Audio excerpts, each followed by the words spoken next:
famous serial killer who went missing before he was ever caught, leaving you and your brother behind to try and live a normal life. The two of you live in a house together, and during the day you work as a janitor in a factory. But soon bodies start turning up again, and the way that these new victims died is very similar to what your father used to do before he disappeared. And all of this is leading you to suspect that your brother might be more similar to your missing serial killer father than you first thought. Your brother leaves you by yourself in the house all the time, which makes you feel lonely even though you try not to question him. But the next time he goes out, you ask him to bring you a companion, some kind of pet that can stay with you when he's gone. You even have her picked out already, so your brother really just has to bring her home. One day, to your surprise, he does exactly what you wanted, because he brings home a woman that he kidnapped and chains her to the floor by her neck. Then he cuts her tongue off and says that she's your new pet. You look at the woman that your brother kidnapped for you, smile with joy, and that's when you decide you're going to name her Kitty. Before I tell you the name of this movie, make sure to follow for more horror and movie content. This is Megalomaniac, and if you thought what I described was crazy, I haven't even gotten to the nightmarish hallucinations that are everywhere in this movie. Megalomaniac isn't really the straightforward serial killer horror movie that it might sound like. Instead of I Saw the Devil, think The House That Jack Built in. It's a lot weirder and more brutal than I could probably ever describe, as in I wouldn't recommend it for people who are horror beginners or people who are easily triggered. I liked how intense it was. It definitely had my heart racing, and as we know, I tend to like the horror movies that are high intensity and are full of many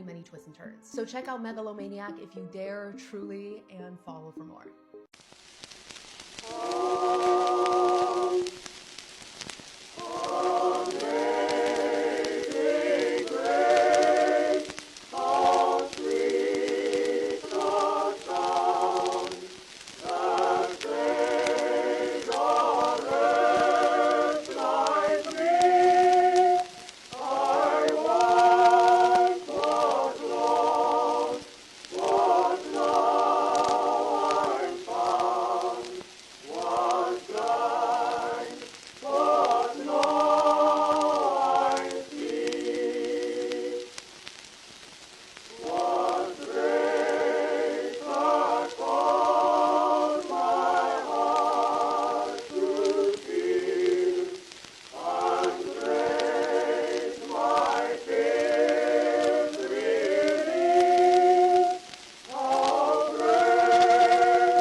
crazy, all for the love of you.